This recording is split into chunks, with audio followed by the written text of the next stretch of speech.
예. 잠언은 우리가 다들 잘 아시다시피 이 지혜와 지식의 성경이다 이렇게 말씀드릴 수가 있겠습니다. 오늘 본문에서 기자는 지식이 얼마나 중요한지를 말해주고 있습니다. 지혜와 지식을 찾고 구하면 여호와 경외하는 것을 깨닫게 되고 또 하나님을 알게 된다고 말씀하고, 또 여기서 지혜와 지식이라고 하는 것이 또한 우리가 이 잠언에서 지혜 이르면 우리가 신학적으로는 특정한 이 위격에게로 돌려지는 것이라고 우리가 보아야 됩니다. 또한 지식의 특징과 또 내용에 대해서도 이 본문에서는 언급을 하고 있고요. 그래서 지식은 정직한 자의 것이고 또한 선한 자의 것이다 이렇게 또 말씀합니다. 그렇게 본다면 지식이라고 하는 것은 매우 도덕적이고 윤리적인 것이겠죠. 바로 이러한 지식이 우리 현대를 살아가는 오늘날의 사람들이 생각하는 그런 지식과는 이 사뭇 차원이 다른 그런 종류의 지식이라고 하겠습니다.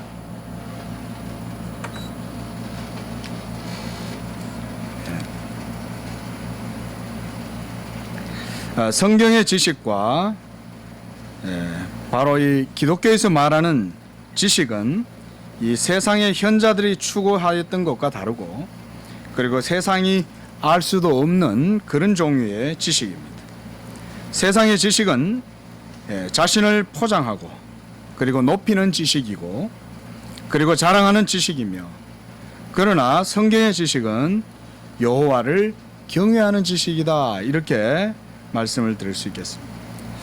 그래서 저는 오늘은 지식에 관해서 이 말씀을 드리고자 합니다. 먼저 우리는 이 지식이라고 하는 이 매혹적인 단어에 대해서 이 분별력을 가지고 접근을 해야 합니다. 지식 어때요? 지식이란 말 들으면 우리 성도들도 이 지식 이러면 그건 뭔가 고차원적이고 고상하고 뭔가 더 깊고 가치 있고 이런 것들로 우리가 언뜻 떠올리기가 쉬운데요. 이 지식이라는 말이 세속적인 의미, 여기서 제가 말하는 세속적인 의미라고 얘기하는 것은 일반적으로 주로 또 철학이라든가 또 일반적인 보편적인 그런 어떤 세태라고도 볼 수 있겠습니다. 또한 기독교적 의미, 이렇게 세속적 의미와 기독교적 의미, 이렇게 저는 지식을 크게 나누어 봐야 된다고 생각합니다. 세속적 의미에서의 지식은 말 그대로 그것은 영적인 지식이라기보다는 육적인 지식이라고 하겠습니다.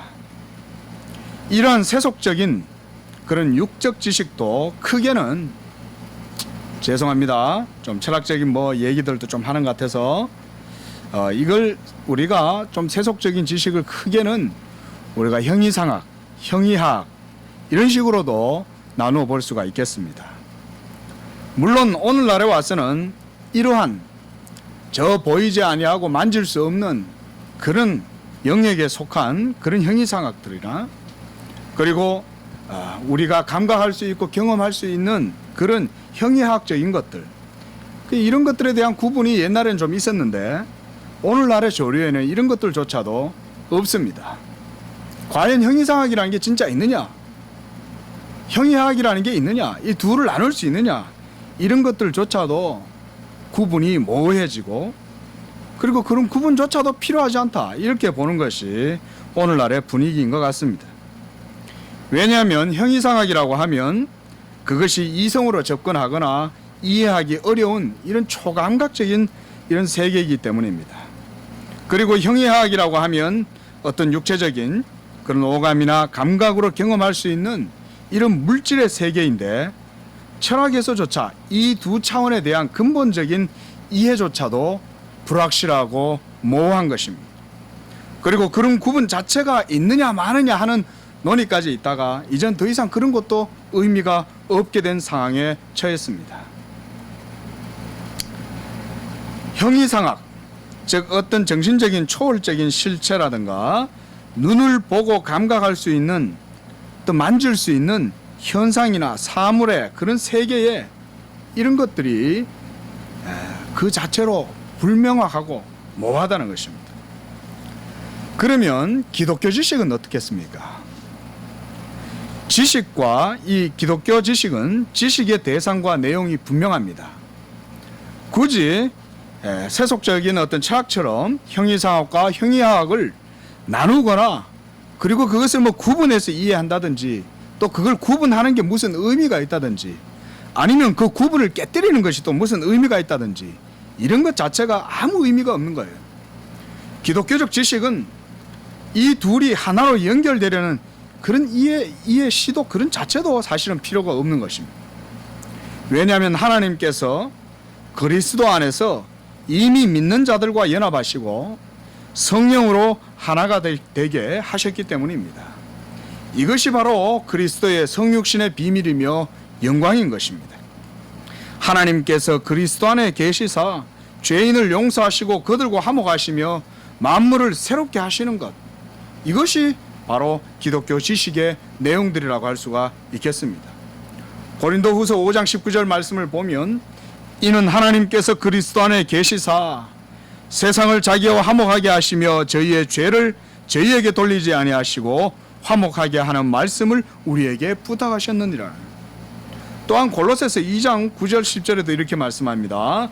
그 안에는 신성의 모든 충만이 육체로 거하시고 너희도 그 안에서 충만하여졌으니 그는 모든 통치자와 권세의 머리시라 그랬습니다.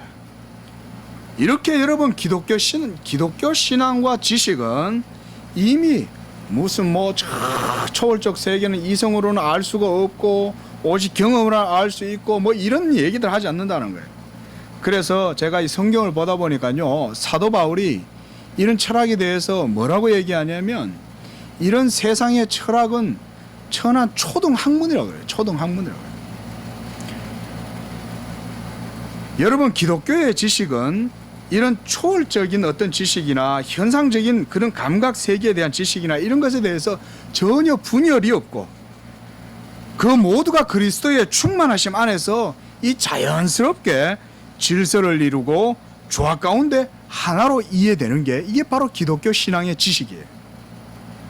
이처럼 여러분 이 세속적인 지식과 기독교의 지식의 차이는 그렇게 따지면 전혀 다른 지식이라고 할 수가 있는 것입니다.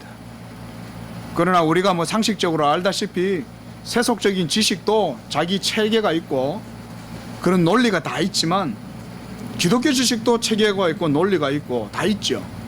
그러나 과연 그것의 어떤 정합성이라든가 그것의 논리적인 확실함이라든가 이런 것들을 따져볼 때 과연 어느 것이 더 분명할까요? 이렇게 볼 때 여러분 기독교가 성경도 믿음으로 우리가 모든 것을 다 안다고 하시는 그런 말씀들이 성경은 정확하게 말씀하고 있는 거예요. 오히려 세속의 지식은 확실하지가 않아요. 모함이 오히려 미덕이에요. 세속은 오히려 잘 모르는 게 거기는 미덕이에요. 오히려 세속에서는 더 잘 안다 얘기하고 확실하다고 말하면 그게 오히려 이상한 적색분자가 되는 거예요. 그러나 기독교의 지식은 그렇지 않습니다. 여러분 목사님이 설교할 때 여러분 예수를 믿으면 혹시 구원받을 수도 있습니다. 이렇게 여러분 얘기하면 되겠습니까? 목사님이? 그게 아니죠. 기독교의 지식은 정화하고 명화할 뿐 아니라 논리만 있는 것이 아니라 살아계신 하나님의 영으로 말미암아 모든 세계가 하나님의 말씀에 의해서 지탱되고 보증이 되고 증인이 되는 거예요. 그게 하나님 말씀이에요. 이것을 믿음이 없이는 전혀 이 지식을 가질 수가 없어요. 그래서 우리가 믿음으로 모든 세계가 하나님의 말씀으로 지어진 줄을 아나니 그랬습니다. 믿음이 있으면 이 기독교 지식의 확실함, 기독교 지식의 부요함을 모두가 다 누릴 수가 있는 거예요. 얼마나 놀랍습니까? 앞서 말씀드렸듯이 이 세상이 지식이라는 것을 매우 가치 있고 고상한 것으로 여겨요. 그들에게서 지식이란 그처럼 모호하고 불투명한 것이며 그것이 의미하는 바가 실제하고 있는 것인지 그리고 그런 것을 생각하고 있는 나 자신조차도 확신할 수 없는 그런 불확실한 것이에요. 그게 확실성의 기초와 발판도 찾을 수 없는 마치 안개와 구름 속에서 허우적대는 모습과 흡사한 것이 세속적인 지식의 특징입니다. 여러분, 그런데 그런 이유가 어디 있겠습니까? 머리가 좀 둔해서 그럴까요? 아니죠. 머리는 아주 똑똑한 거죠. 지혜롭고. 그 이유가 뭘까요? 제가 고민을 한번 해봤습니다. 뭐 때문에 세속적 지식이 이처럼 그렇게 지식에 대해서 찬미하고 지성을 숭상하고 막 그렇게 하면서도 불확실하고 모호하고 불투명하고 확신이 없고 왜 그럴까? 아주 답변은 간단했어요. 단 한 가지예요. 그것은 바로 하나님의 말씀이 그들에게 없기 때문이에요. 하나님의 말씀이 그들에게 있다면 그들의 지성의 기초는 아마 탄탄할 것입니다. 그들의 모든 논리적 사고의 능력이나 그들이 의지하는 모든 힘들이 하나님의 말씀의 틀 위에 서 있다면 그 무엇보다도 빛나고 가치 있고 아름다울 것입니다. 그런데 그들은 하나님의 말씀 없이 지식을 구하는 것이요, 그것이 바로 그처럼 허황되고 어리석은 것입니다. 그러한 어리석음과 허황됨은 바로 교만과 불신앙이 그 배후에 작동하고 있기 때문에 그렇습니다. 여러분, 믿지 않는 것은 선택이 아닙니다. 그것은 교만입니다. 믿지 않는 것은 내 취향이 아닙니다. 그것은 바로 죄입니다. 그러나 예수님께서도 가르치셨듯이 누구든지 주님의 말씀을 듣고 그것을 쫓아 행하는 자가 지혜로운 자요, 그의 집을 반석 위에 짓는 지혜로운 사람과 같다 그랬습니다. 마태복음 7장 24절 말씀입니다. 우리에게는 이 흔들리지 않는 그리스도의 복음, 즉 하나님의 말씀이 있습니다. 이 말씀이 있기 때문에 이 말씀 위에 선 사람은 흔들림이 없어요. 하나님의 말씀 그리스도의 복음은 참된 진리요, 의의 진리요, 생명의 진리인 것입니다. 이 진리의 말씀이 곧 우리 영혼의 생명이며 지혜와 지식의 말씀인 것입니다. 특별히 오늘 본문에서 기자는 이러한 하나님의 말씀에 귀를 기울이고 찾고 구하고 사모하고 말씀을 받고 간직하고 간직하라고 교훈하고 있습니다. 계속 반복해서 말하고 있는 것이죠. 여러분, 오늘날 세계는 우리가 다 아시다시피 무슨 지식 정보화 사회, 그래서 이제는 옛날과 달리 이제는 지식이 단편적인 어떤 편린처럼 그렇게 이해되거나 그렇게 여겨지는 시대는 벌써 지나갔습니다. 더 이상 조각난 지식은 그 자체로 문제가 있다고 생각 들고, 다른 것과 유기적인 연결고리가 없는 지식은 바른 지식이 아니라는 것을 이제 세상은 모두 다 알고 있습니다. 이 인터넷을 통해 가지고 온 세계가 하나로 그냥 연결이 돼서 그야말로 거대한 사이버의 이런 지식 네트워킹이 구축되고 있습니다. 그럼에도 불구하고 사이버 공간에서 그런 지식들이 넘쳐남에도 불구하고 그 속에는 그저 단순한 정보만이 있지 않죠. 그 속에는 온갖 음란함과 욕하고 미워하고 조롱하고 비난하고 다투고 음해하고 질시가 있는 곳, 이것도 또한 사이버 공간이에요. 과거에 인터넷이 한참 인류 미래에 대한 어떤 꿈을 제시할 때는 인터넷이 아주 엄청나게 놀라운 효과를 가져다 주고, 그래서 인간의 어떤 사회와 인간 진보에 대한 어떤 그런 기대와 희망을 가지게 했습니다.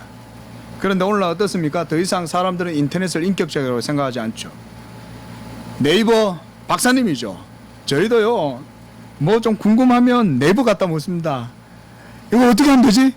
네이버 박사님께 물어봐. 이거 왜 네이버에 딱 치면 나오더라고요. 놀랍죠. 그런 걸 보면 정말 유용한 것이 사실이긴 합니다만은, 한편으로 조금만 클릭을 다른 데로 돌리면 온갖 무수한 더러운 것들과 세속적인 온갖 모든 것들이 그것에 꽉 차 있죠. 인간의 음란한 욕정이 인터넷 속에서 마치 무슨 행위 예술처럼 다 그 안에서 표현되죠. 그렇죠? 예.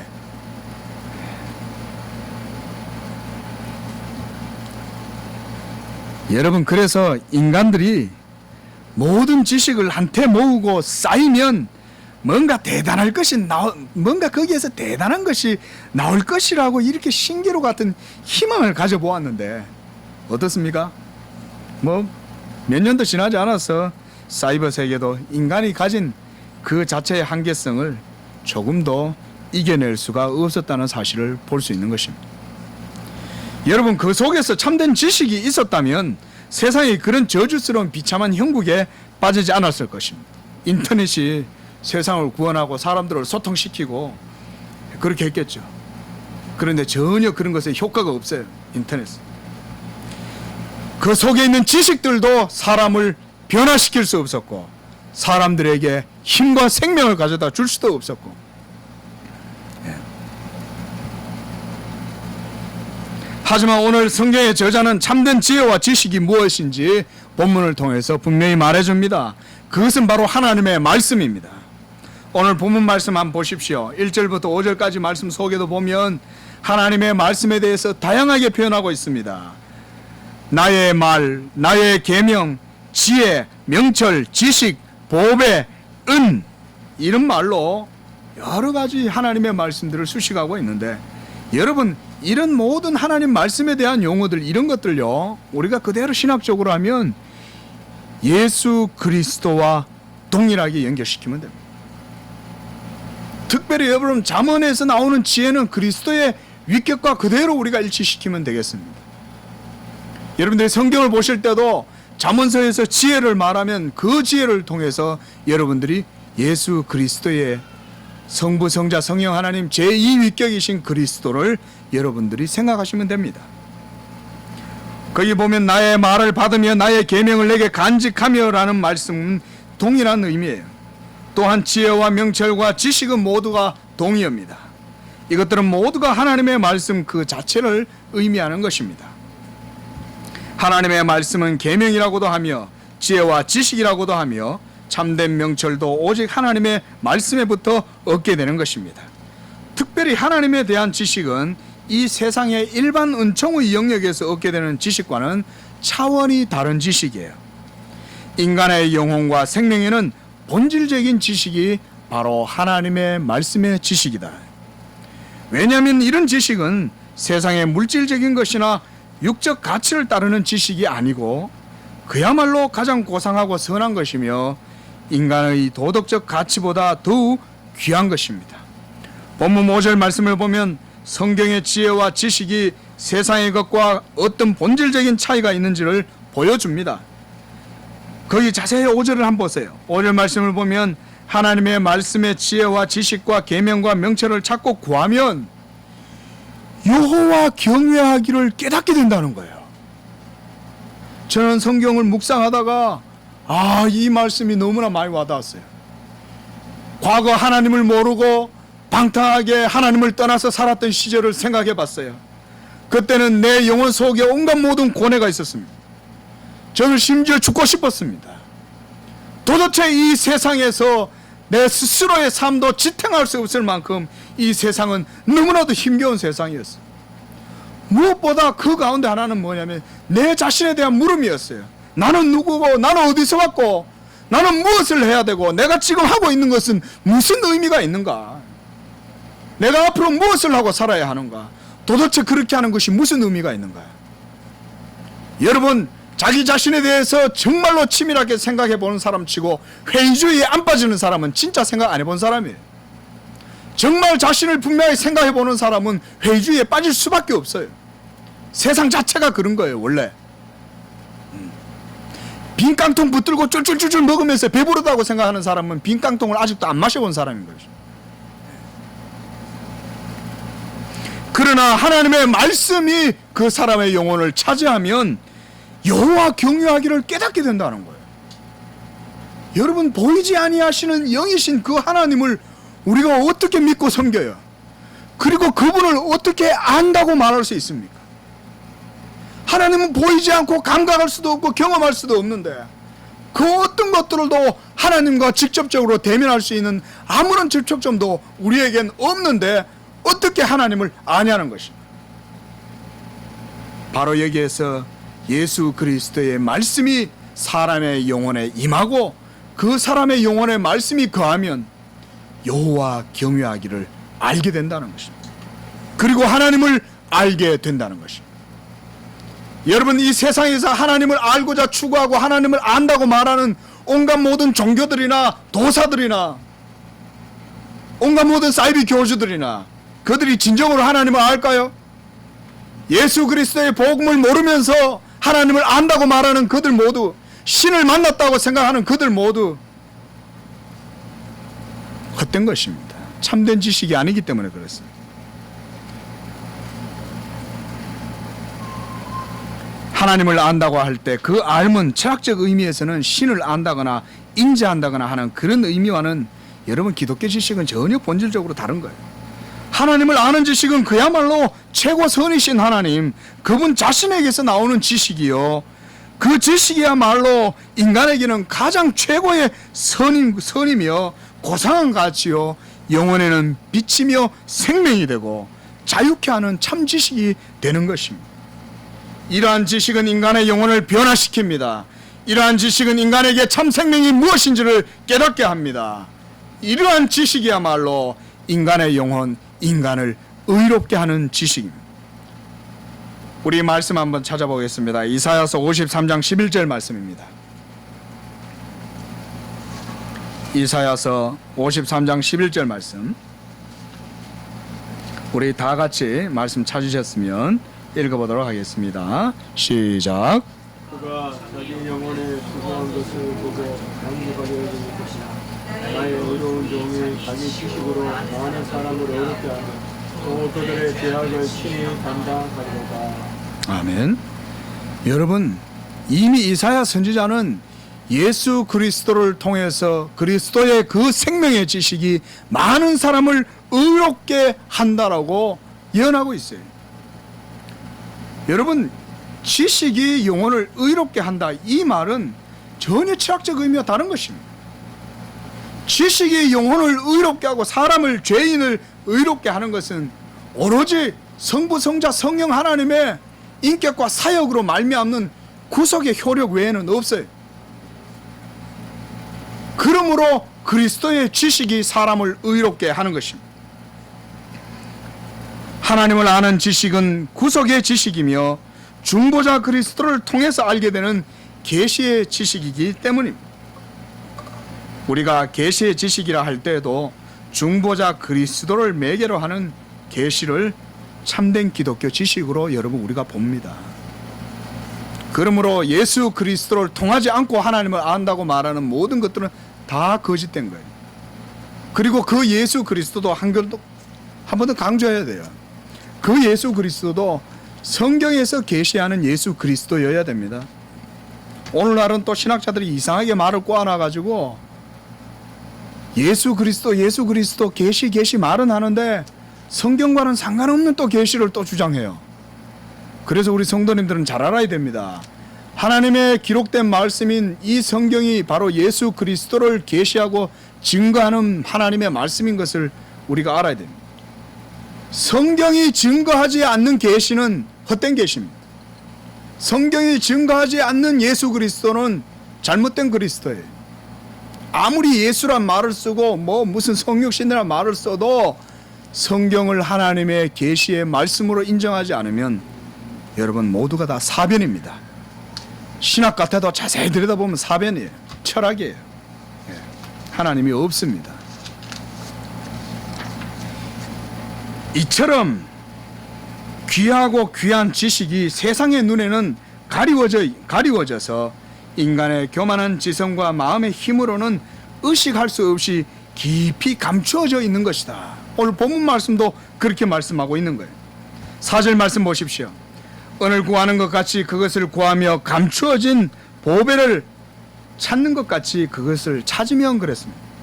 오해하지 마십시오. 무슨 판도라 상자처럼 막 그렇게 찾으란 얘기가 아니에요. 여기서 찾고 구하란 얘기는 간절함으로, 진실함으로 하나님을 경외하고 하나님의 성실과 인자와 자비를 의지해서 그분께 은혜를 구해라, 이 말이에요. 그런 의미로 여러분 찾고 구하라는 말을 이해해야 됩니다.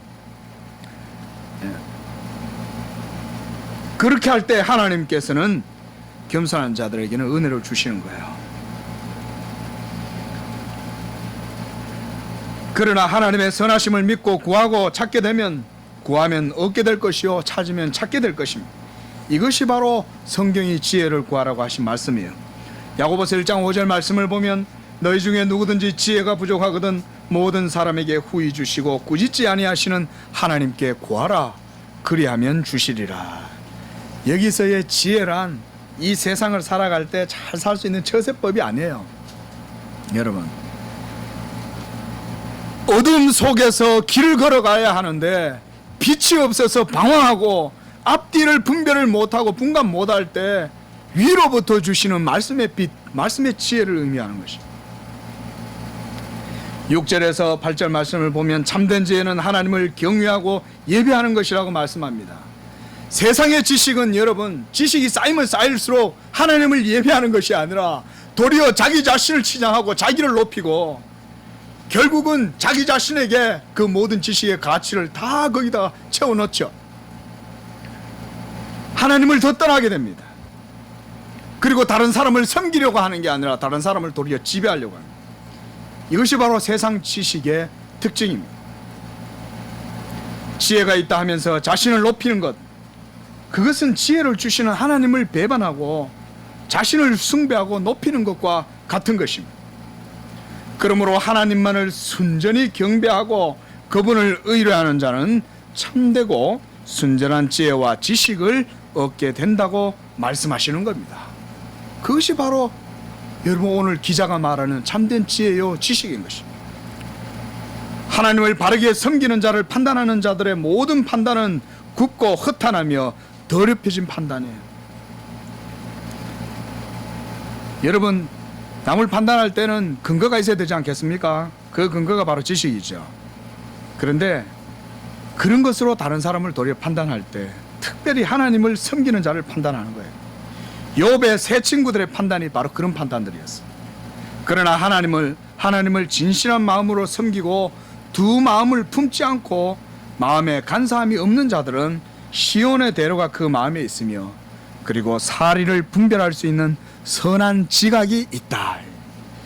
여러분, 우리 자녀들이 많은데요. 저도 이제 자녀를 키우는데 기도를 합니다. 아침마다 기도해주고, 이 아이가 하나님 어떻게 이 아이를 키워야 되겠습니까? 이제 서서히 애가 일어서고 뭘 만지고 막 이러니까요. 이게 이제 그런 기도가 자연스럽게 되더라고요. 야, 이 애를 어떻게 키울까? 이게 기도밖에 안 나와요, 이게. 야, 이게 참. 에? 우리 애는 책도 별로 안 좋아하는데 누구 집에는 또 책을 그려 좋아한다는데 책도 안 좋아하고 하이 나 진짜 참 큰일 났네.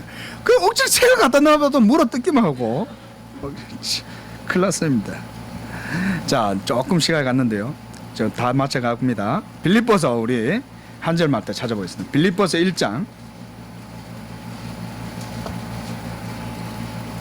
9절에서 10절 말씀 함께 읽어봅니다. 내가 기도하노라 너희 사랑을 지식과 모든 총명으로 점점 더 풍성하게 하사 너희로 지극히 선한 것을 분별하며 또 진실하여 허물 없이 그리스도의 날까지 이루고 그랬습니다. 여러분, 이것입니다. 하나님의 말씀으로 자녀들을 양육하면 그들은 지극히 선한 것을 분별할 수 있는 지각이 생깁니다. 그것이 바로 말씀으로 말미암는 지혜요 지식입니다.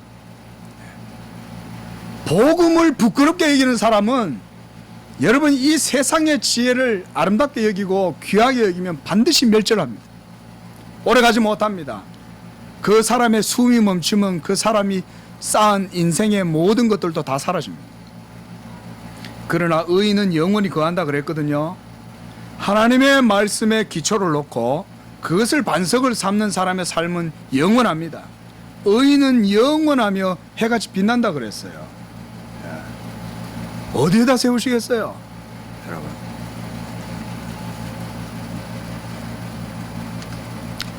하나님의 말씀, 즉 참된 지혜와 지식이 마음에 들어오게 되면 선한 지각이 생기게 되고 하나님의 지혜와 지식을 갖게 되면 지극히 선한 것을 분별하게 됩니다. 또한 하나님께서 자신의 말을 성도에게 주실 때는 그의 영혼에 참된 지식과 지혜가 들어가서 비로소 그가 영적인 사람, 도덕적인 사람이 된다는 것입니다. 무엇보다 오늘 본문 말씀에 매우 재미있는 표현이 있어요. 지식이 영혼을 즐겁게 한다는 거예요. 예, 독일어로 제가 지식의 즐거움 이런 건 제가 잘 모르겠는데요. 뭐